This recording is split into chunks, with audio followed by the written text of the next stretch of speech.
Gulf of Siam near the equator lies the Malay Peninsula. Pictorially, it is the garden spot of the world, but a garden over which nature has placed a sign, and that sign reads, "White man." Exotic shrubs and vines cling to one another with tenacious fingers to obstruct his way.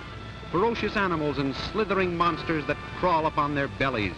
The heat, the fever, the poisonous death that lurks in the bite of one mosquito. All the depths the jungle arms herself to repel him are to the white man a challenge, incentive. He wants to unveil the secret that is so viciously safeguarded, to photograph it and bring it back to his fellow men. The success of the white man depends upon the loyal cooperation of the natives.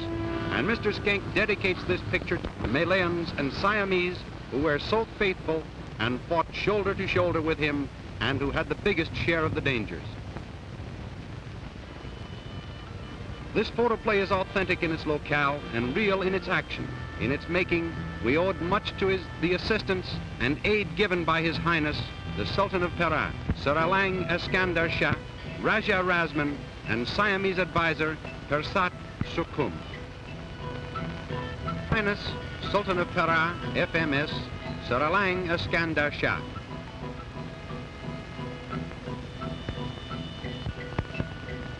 Mr. Harry Schenck.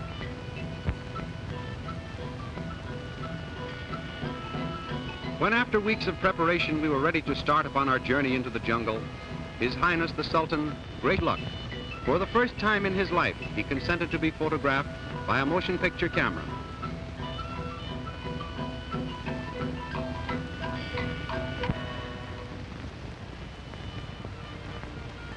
Miss Joan Baldwin, a British scientist, was going with us. We thanked His Highness for his courtesy and cooperation, which made our expedition possible, as it was he who supplied the elephants and men. His Highness warned us of the dangers of the Malay jungles, and then in his beautiful English bade us farewell and assured us of cooperation.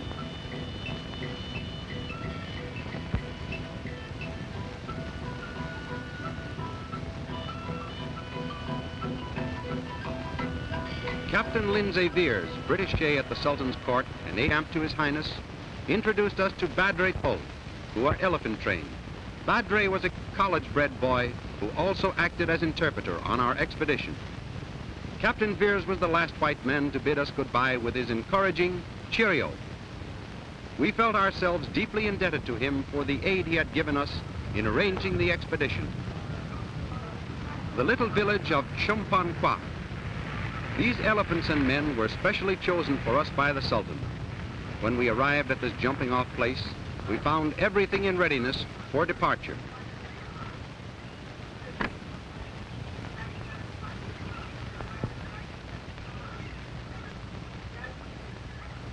Ali, a native boy, was all smiles as he met her for the first time. Madame, this little convent-bred girl, a beauty of her race, answered to the name of Beware with those eyes. The servant problem solved, Badre then introduced us to our #1 gunner, Captain Nancy, the best shot in the East. Our #1 native.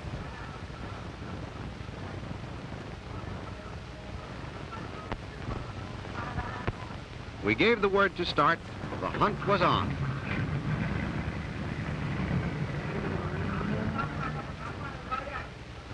Kau punya orang dulu. Lalu ambil 200 depan. Depan kita.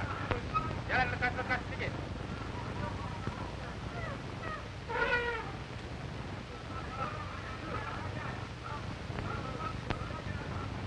Our train consisted of 50 of the best elephants in the country. These animals are the passenger. Their burdens are all human ones. Our supplies and other necessities had been started on ahead, C, who was to meet us at the main camp, which was 4 weeks away. Slowly the train wended its way down the road leading to the jungle, defying the man-eating tiger, the lordly wild elephant, and the deadly python lying in its path. We were going into a strange new world with strange new laws.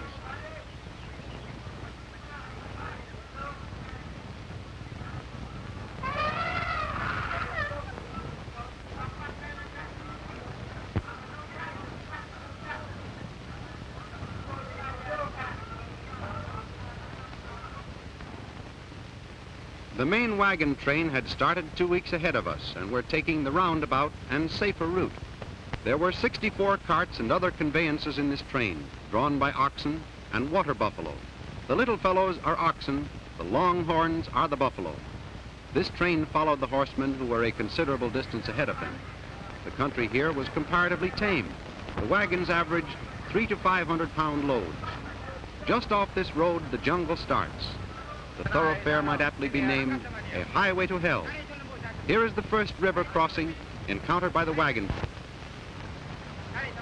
The captain warned the drivers, if the oxen went too low in the water, to tie their heads up to the carts, also to beware of crocodiles.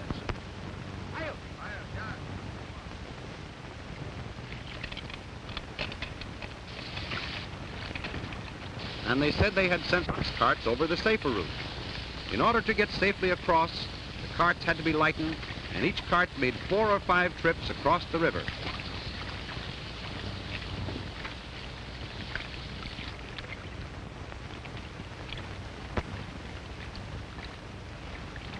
This could hardly be.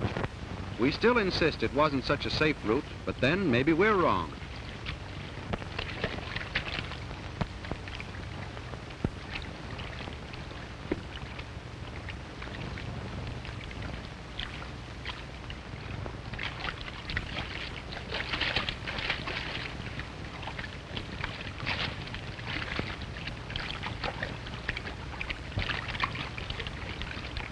Well, they made it.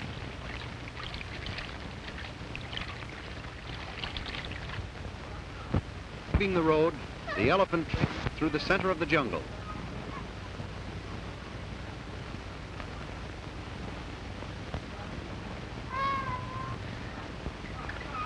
Here's a jungle scout ready to cry a warning, while other busy sentinels started climbing to higher perches for better observation. A snake in the grass. But the size of the snake seemed to make no difference. We were used to Hollywood snakes, but this was the real. Notice that he will not allow the python to get a double turn on his hand.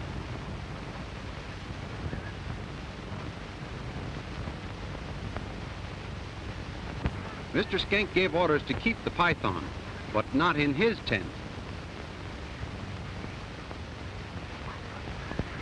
Wild beasts are not the only danger have fallen victims of the fatal jungle fever. Its symptoms are somewhat like those of our influenza. Miss Baldwin was the first to be taken, and in the excitement we didn't realize her danger, but she was too good.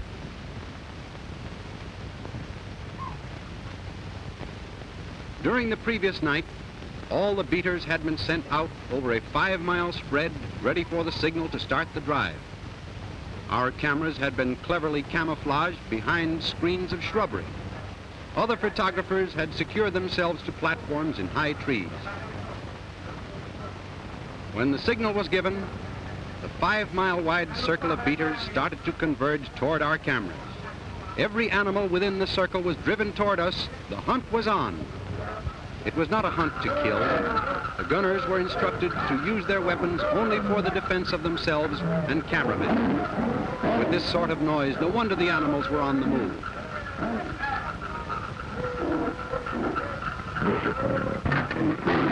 Ah, another of our stars.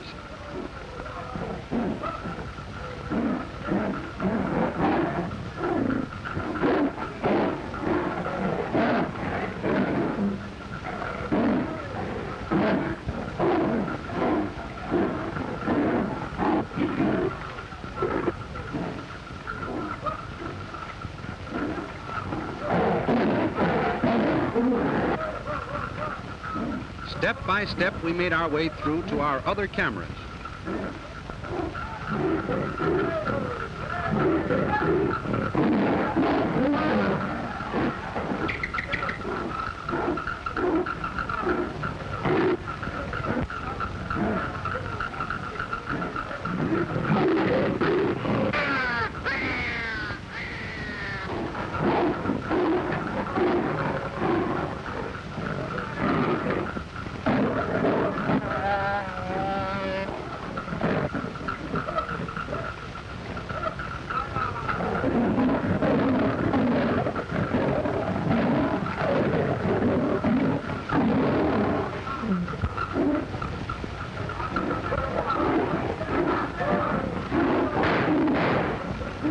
boys after a real man killer.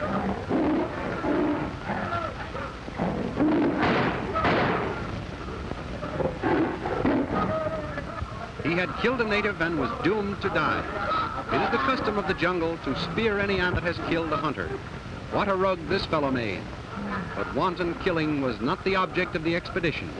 They did it simply to survive.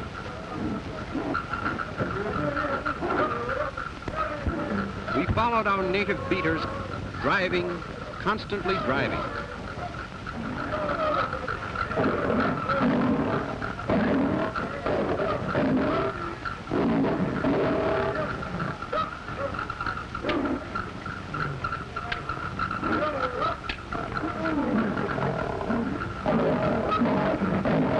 Who said a tiger won't climb a tree?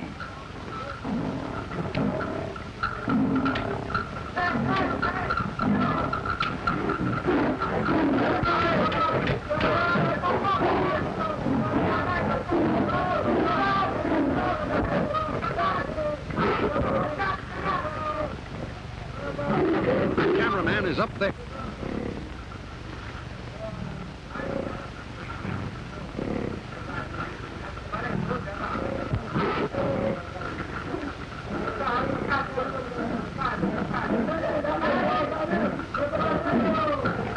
But the cameraman didn't come down. It was too good a spot for pictures.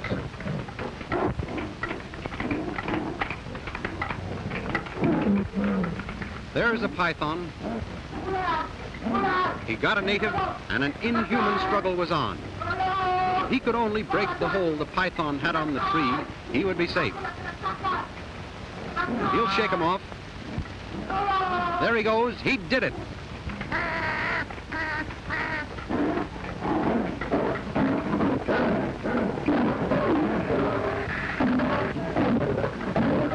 These boys decided to move their camera to a better spot. They were building a foliage screen for themselves, but there's no protection against a spotted death like this. We told best shot in the east, look, it's still breathing. If you think you're a good shot, the jump where you find out, because if you miss, you'll never live to tell it.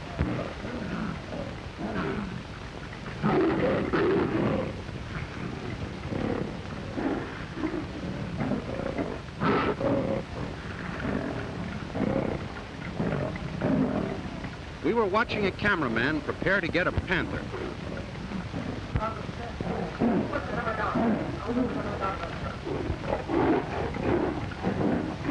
There he is, the most treacherous and hateful thing that lives.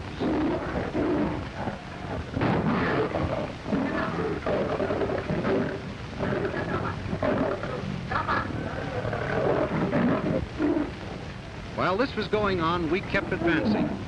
We would have liked to have directed this scene, but nature handled it.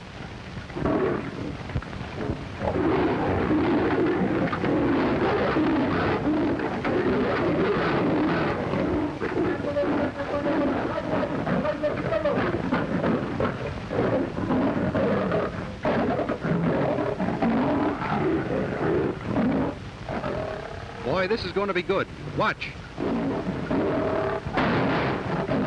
He had to do it that way. The leopard was coming at him.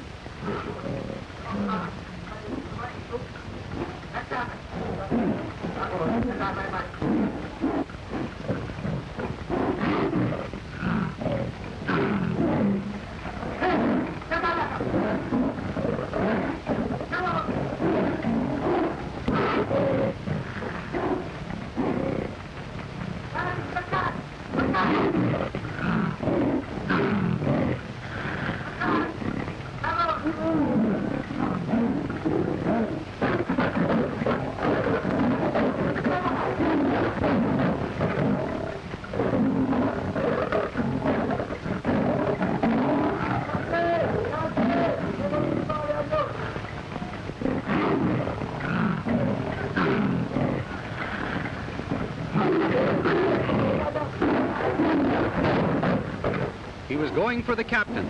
Short-range shot, made it again. A kill worthy of any trophy room.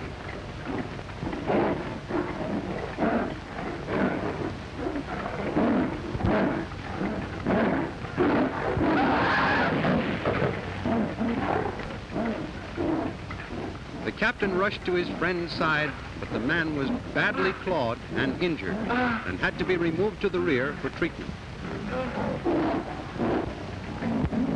We almost had to establish a hospital that day.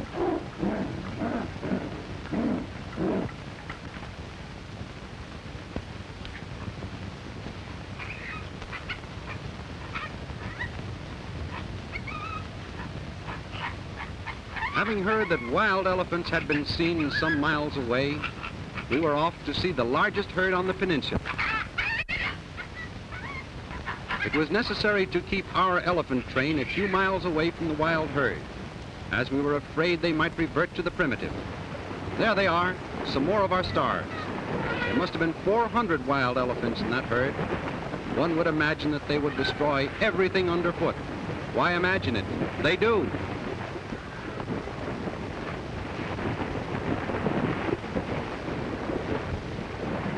The entire valley below us was filled with elephants, one of the rarest sights upon which a hunter can gauge.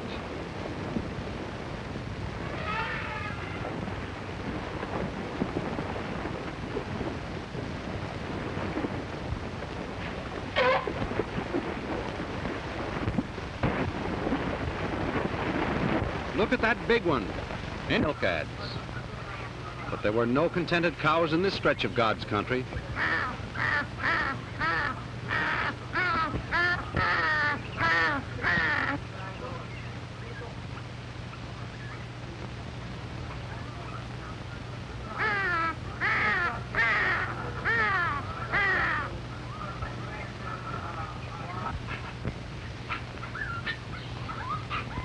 There's a peninsula. This is not the statue.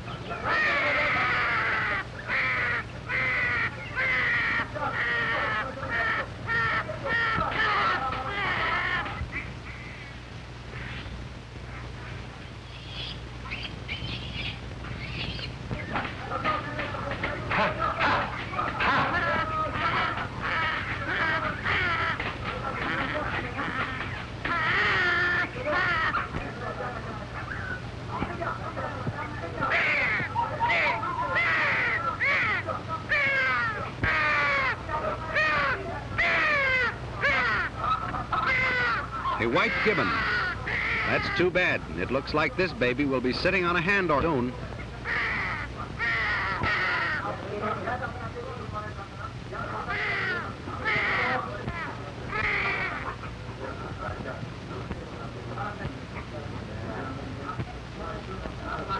Go.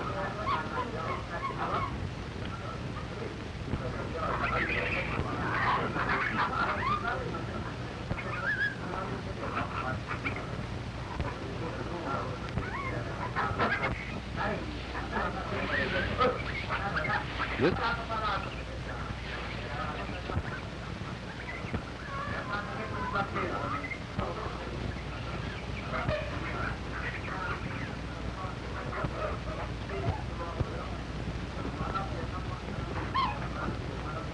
And covered with fleas. Oh no, not our leading man, but our...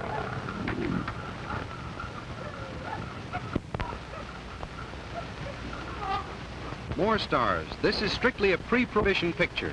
A ton of pythons that never came out of a bottle. Crawling masses of galvanized muscle, those most ruthless killers. They were ever present. We never knew when to swallow their victims whole, some stretching their gaping jaws to 9 or 10 times their normal size. They are the real jungle terror. A python out for a kill.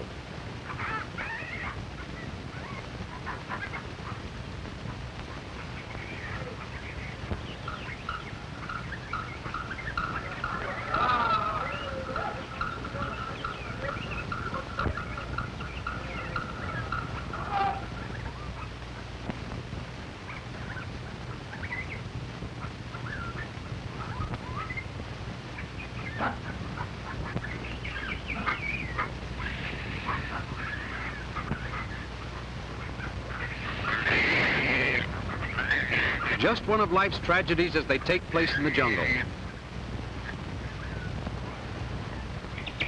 and every monk in the vicinity knew that only a miracle could save him.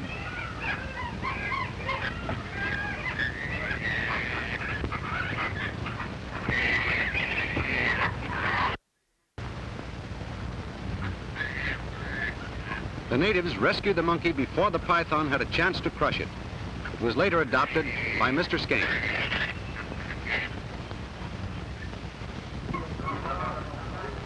We arrived at our main camp to find that Captain Nancy had preceded us and, as per schedule, had everything ready for our reception. We had been traveling for 2 weeks, during which time we had been constantly fighting the malaria mosquitoes, which are more dangerous to human life than the tiger or leopard. This camp was in the heart of the tiger country, and it was necessary to be constantly on guard lest leopards, tigers, and panthers devour our bullocks and Chinese ponies.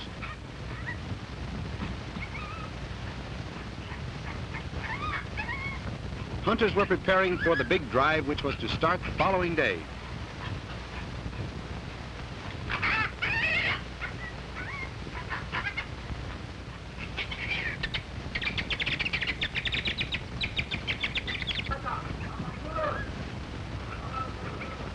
Other native hunters were kept busy supplying no easy task as hundreds of pounds were needed weekly.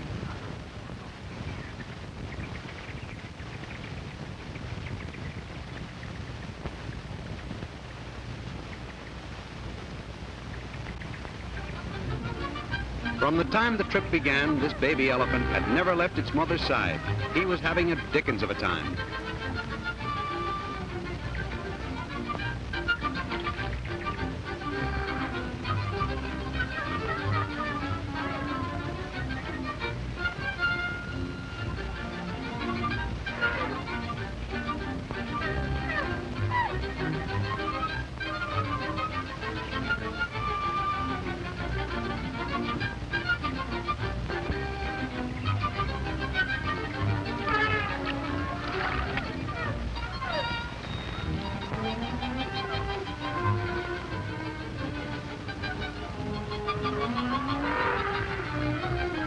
Hoopla, Ouija, here we go. The last one in's a so-and-so. Maybe the water was a little too cold for his oriental blood, or possibly he just felt a little modest. Come on, Ma, give a fella a push, will you? Hey, Ma. Gee, Ma, you're a lot of help.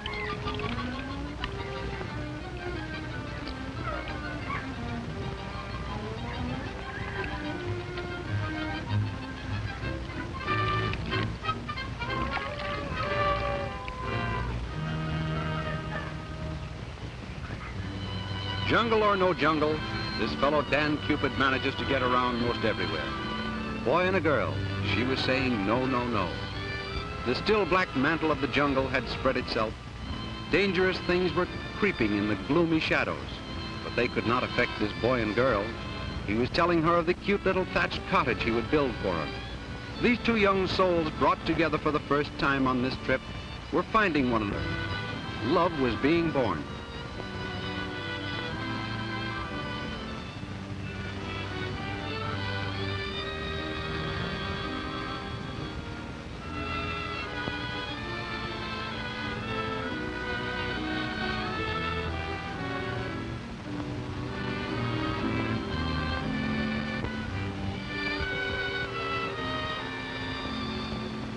Specimens of the deadly king cobra. These natives said they would get us some, and they did. From tree to tree they went, collecting this choice assortment of concentrated homicide. They had an uncanny control over these, the deadliest of snakes.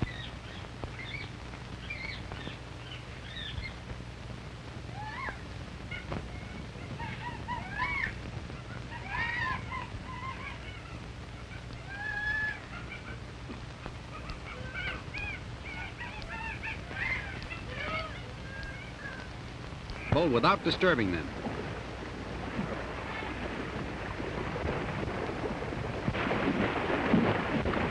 Our natives had circled around to drive them toward our cameras, which, by the way, were more effective than binoculars. As the natives in their little boats drew closer, the animals began to sense a danger and started to stampede toward the end of the valley where our cameramen were stationed.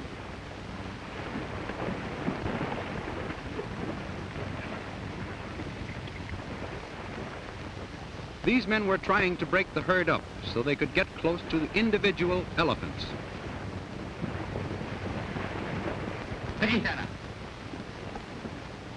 The captain tried his hand at being a cameraman.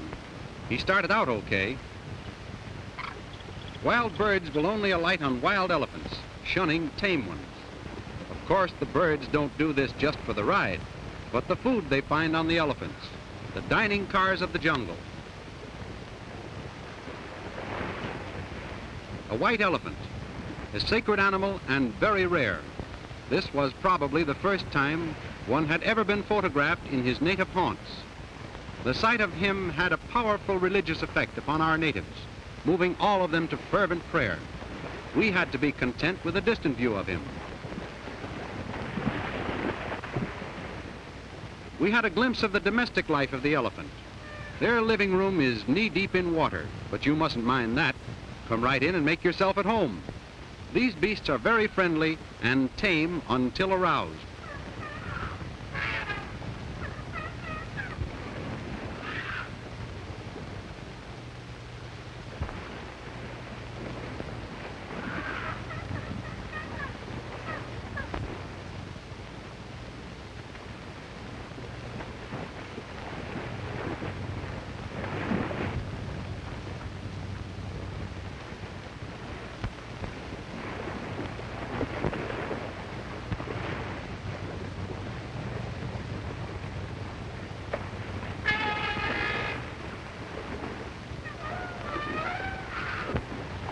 It took nerve to do this. It's one thing to chase an elephant, but it's an altogether different matter when the elephant chases you. The boys are getting away with it for the time being, but wait.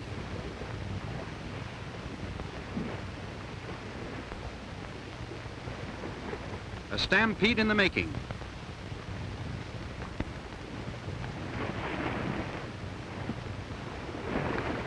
There was something in the air that spelled trouble.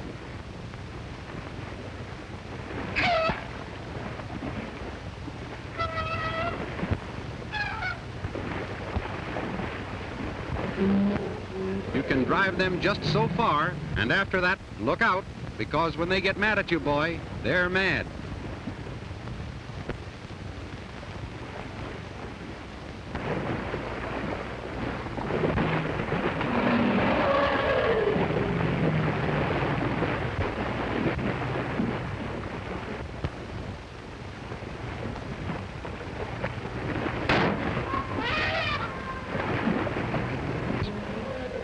Such unadulterated nerve. Imagine fighting Jumbo like this with a couple of spears. Now, if they were riding in an ocean liner, maybe they'd have a chance.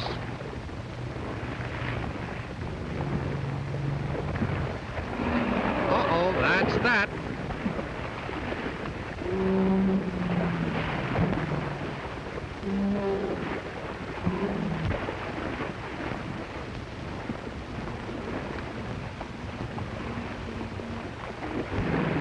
I get it. He didn't want his picture taken. And there goes a $2,000 camera. And we don't blame the cameramen for leaving this lonesome-looking camera behind, but we had 12 cameras on the job.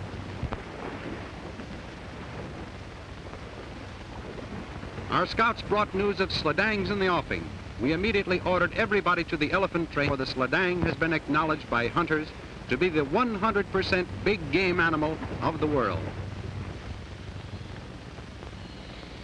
We left the elephant country and entered the hunter's paradise, the fertile valleys that are the home of the sledang. The name is S-L-A-D-A-N-G,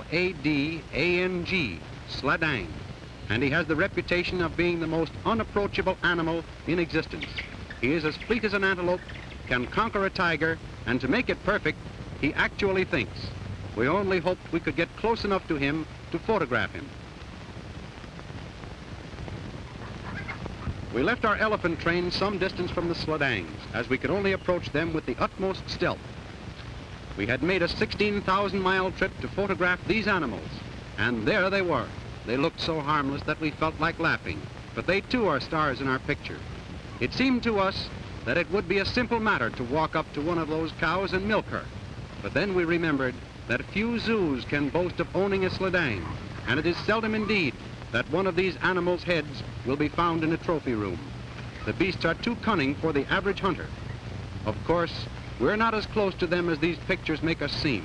It was only through the use of high-powered telescopic lenses that our cameramen were able to make these pictures, and it can be plainly seen that even at a distance, the sledang knew something unusual was taking place.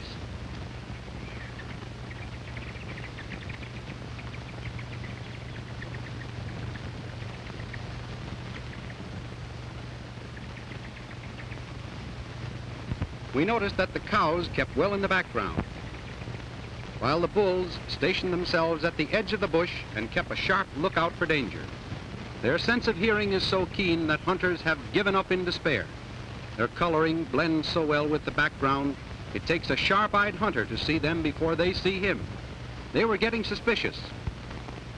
It would be a mistake to think they were running away from you and to follow them out into the open country, because if you should, it would be a very good time to find out whether you are an expert marksman, but a very bad time to find out not. Sledangs are tricky. They will sham death to get you out of the bush and then attack you.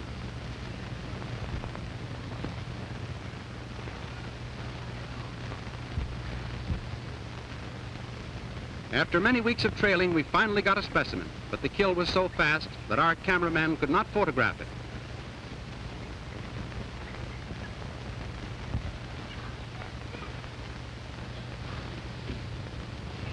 Miss Baldwin was suddenly taken ill, and we were forced to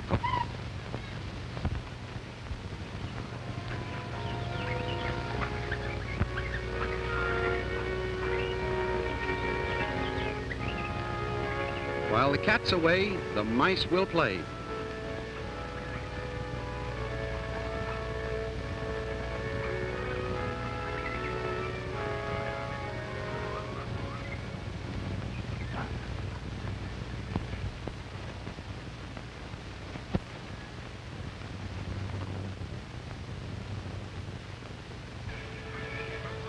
They didn't expect us back so soon, and were they having a big time? And were they in for a bigger one?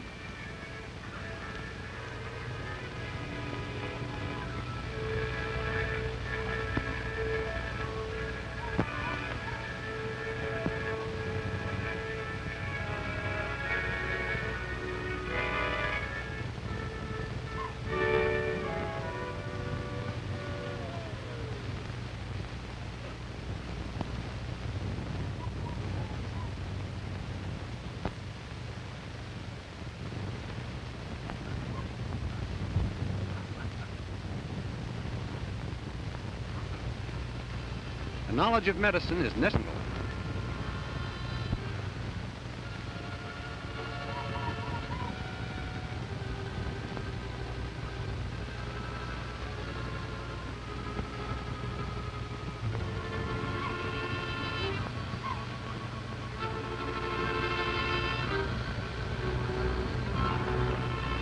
She had fought off the fever as long as she could.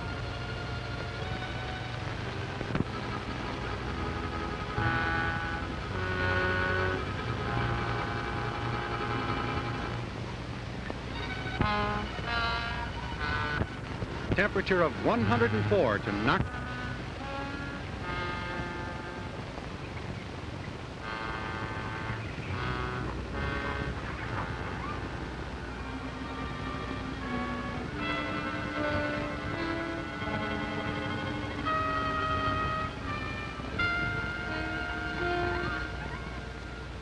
There was only one thing to do. We must get her out of the jungle within 10 days or she would die. To return the way we came would take weeks. Badre said there was a shortcut which was extremely dangerous, as it meant crossing the Boya River. Boya means crocodile, and the river was so named because it is alive with crocs. If the river could be cleared of crocodiles, we could get Miss Baldwin across in time to save her life.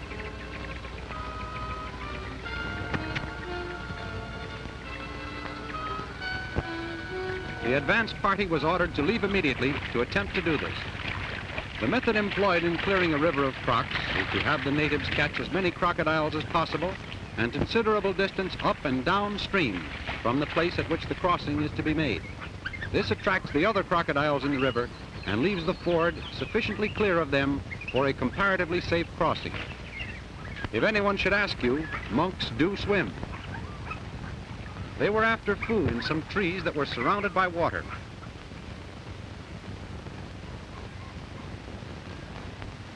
A little honey bear.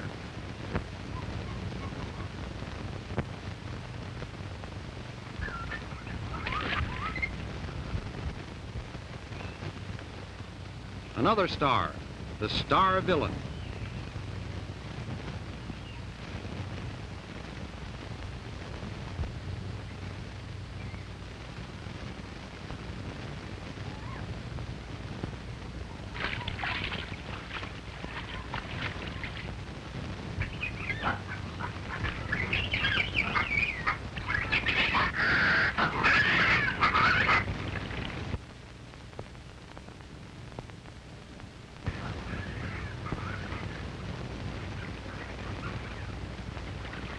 Little bear is going to try to beat the croc, and there they come too.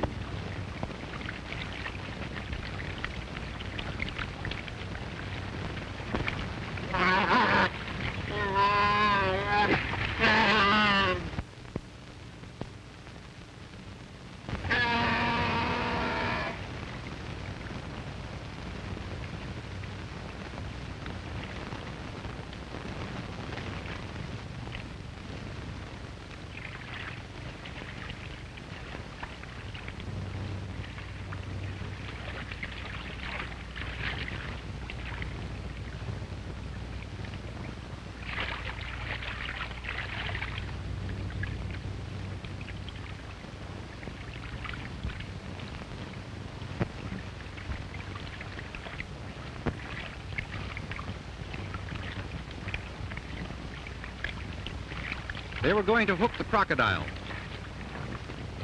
And they did. The boat was being pulled by the crocodile. The intention was to get the crocs exhausted and then to take them aboard and move them downstream.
While the natives carried on an unequal battle to clear the river of its menace, the elephant train was slowly wending its way to the river.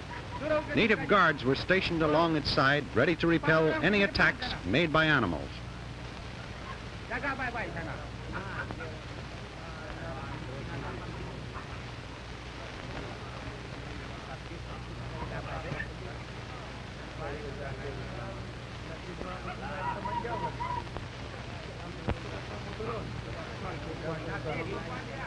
Miss Baldwin is an important person in the scientific world, and we were pushing forward ruthlessly to save her life, for fever was getting worse every hour.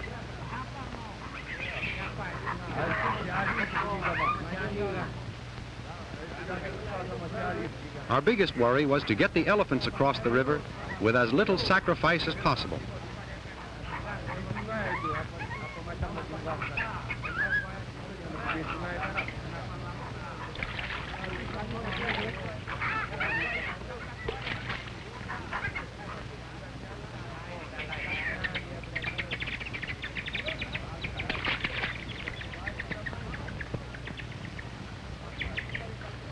We found that the advance party had not succeeded in clearing the river.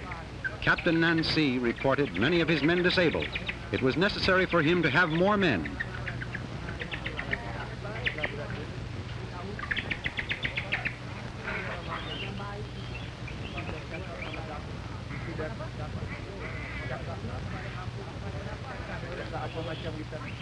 We told him to take as many men as he needed, but they must all volunteer, and under no circumstances was he to use men with families. The response of the men was gratifying, and we realized we were reaping the reward of our kind treatment of them, a treatment which they unfortunately have learned not to expect from white men.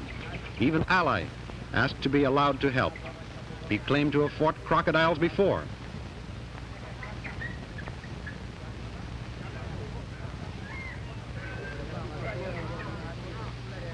But Badri said no. Ali pleaded that he be allowed to do his bit in saving Miss Baldwin's life. We had grown very fond of this boy, and his plea that he wanted to avenge the lives of the other boys won our consent.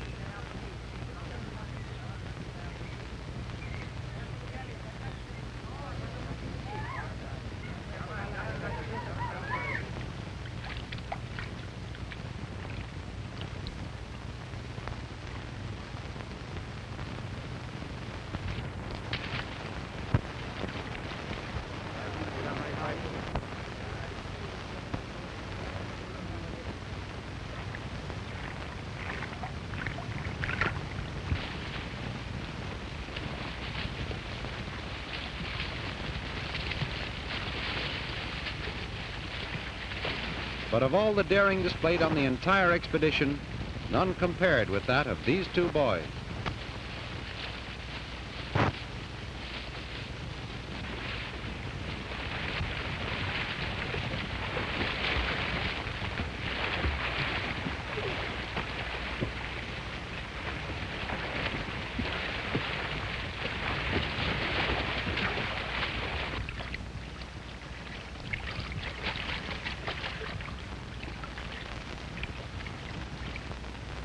This was one of the greatest exhibitions of sheer nerve we have ever seen.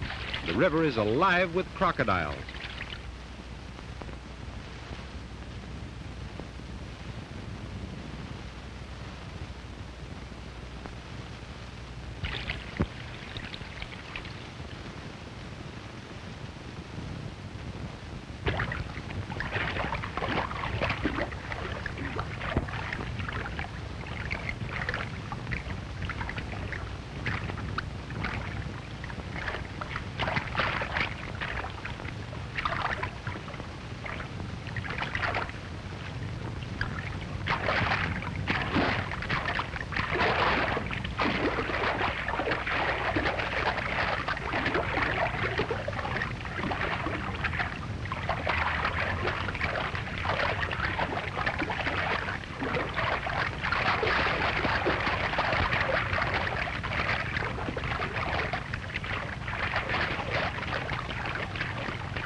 Ya, baik.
All the men had been rescued and given first aid. Fortunately, we had no casualties.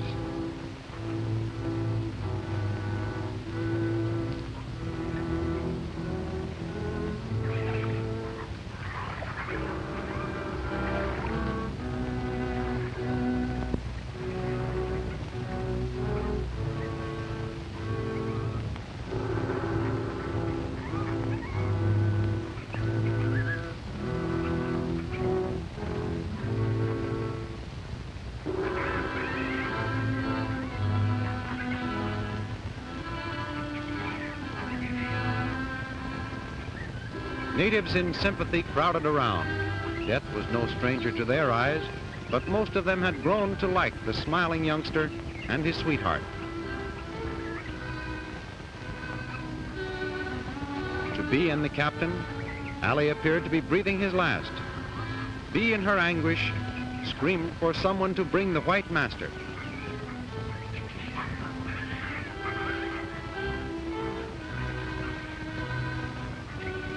Bee's grief was only a part of the camp's woes.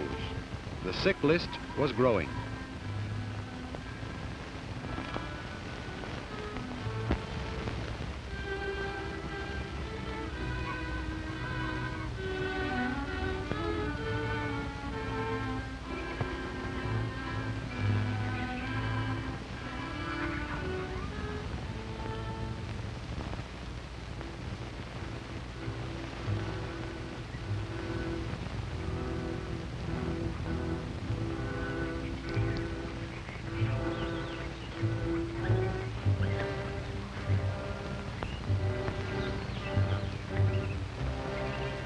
It was clear that nothing short of a miracle could save him.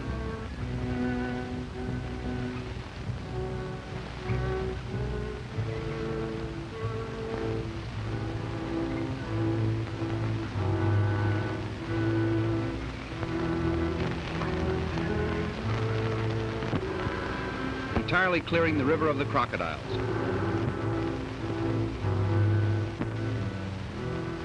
While one look at Miss Baldwin convinced us that we must hurry if we would save her life. Crocs or no crocs, we had to get across that river at once.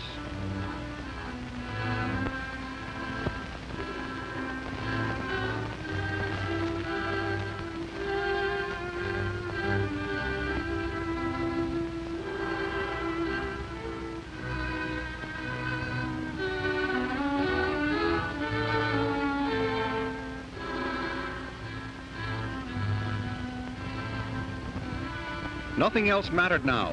We decided to cross on the elephants because too many of the sampan boats had been turned over by the crocodiles.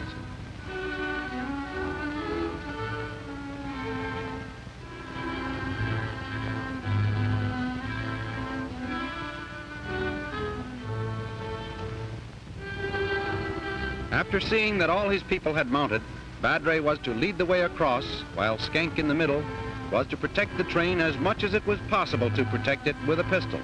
The other gunners were to protect the flanks with their rifles.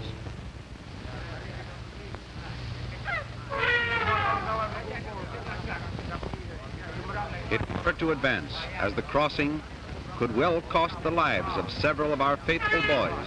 But there was no retreating now. Everyone in the train knew what to expect. It was not a job for weaklings.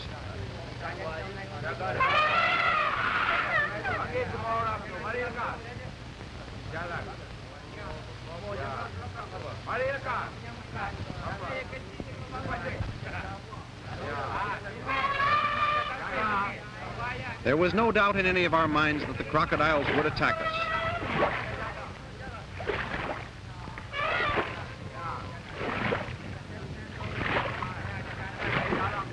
The elephants seemed to know it too.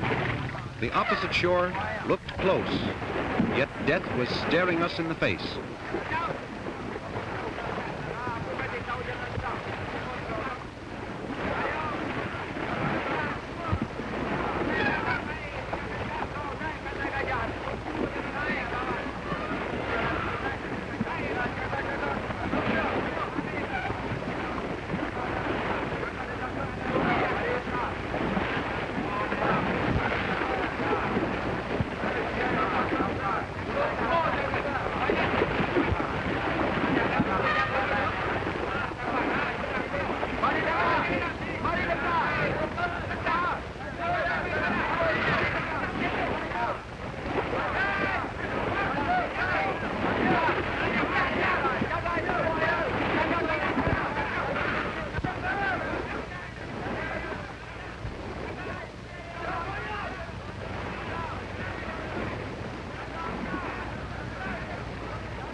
was a victory of organization over individuals.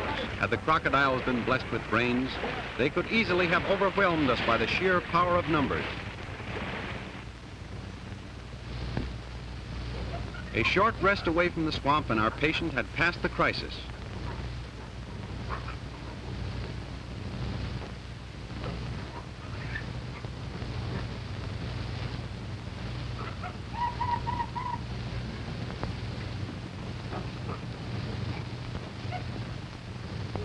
It was decided that she had gained sufficient strength to enable her to hold out until we reached civilization again.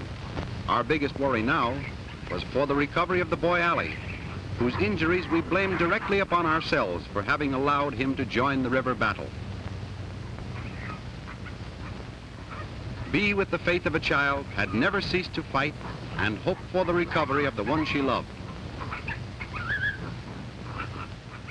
It has been demonstrated time and again that faith can work miracles. In this case, it seemed almost incredible, but Ali was recovering. They are a hardy people, those that live in the jungles, and apparently it takes more than a little mauling by a crocodile to kill them. Besides, Ali didn't want to die just yet. Why, he had a date to the sweetest girl on the Malay Peninsula. Most of us owe a lot to the prayers we have said, and many of us lay our misfortunes to the prayers we have failed to say. Who shall say that this girl's simple faith in the power of the Supreme Being to take away life, to create or destroy us, was not the moving factor that brought her loved one back to her from the portals of another world? Certainly she and Ali have never doubted it, and they are happier for it.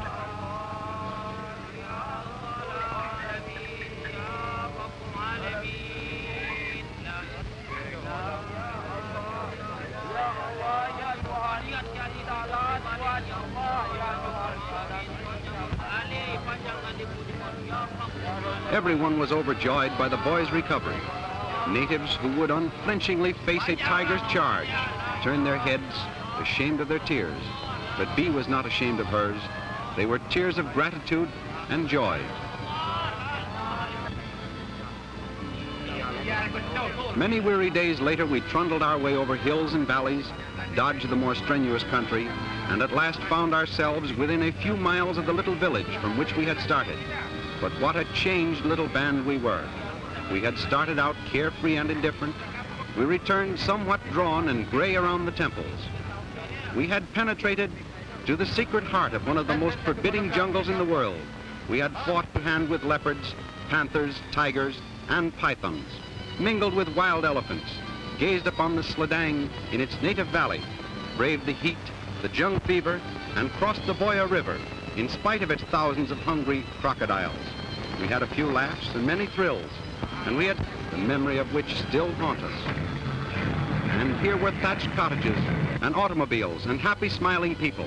Home was the white man, home from the jungle, and the picture hunter, home from hell. And so we bade Ali and Bee goodbye. They wanted to go to Hollywood, but we advised against it and suggested they marry. But everybody is happy in the thought of our safe return and thank for the favors of the Almighty who helped us through our greatest difficulties that we might survive.